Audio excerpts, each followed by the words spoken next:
TV 24 news ವಾಹಿನಿಗೆ ಸ್ವಾಗತ.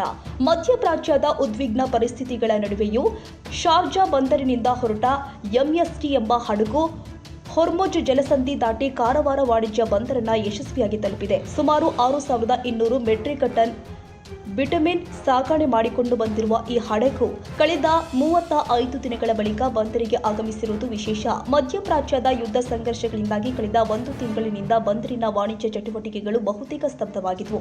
ಈ ಹಡಗಿನ ಆಗಮನದಿಂದ ಕಾರವಾರ ಬಂದರಿನಲ್ಲಿ ಮತ್ತೆ ವ್ಯಾಪಾರ ಚಟುವಟಿಕೆಗಳು ಚುರುಕುಗೊಂಡಿದ್ದು, ಗಲ್ಫ್ ದೇಶಗಳೊಂದಿಗೆ ವಾಣಿಜ್ಯ ಸಂಪರ್ಕ ಪುನಶ್ಚೇತನಗೊಂಡಿದೆ.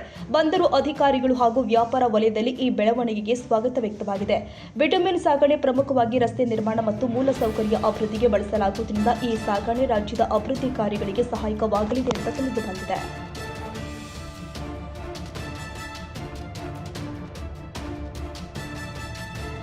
ಕನ್ನಡಿಗರ ಮೆಚ್ಚಿನ ನಿಮ್ಮ ಟಿವಿ 24 ಕನ್ನಡ ನ್ಯೂಸ್ ವಾಹಿನಿ ಇದೀಗ ಟಿವಿಯಲ್ಲಿ ಲಭ್ಯ.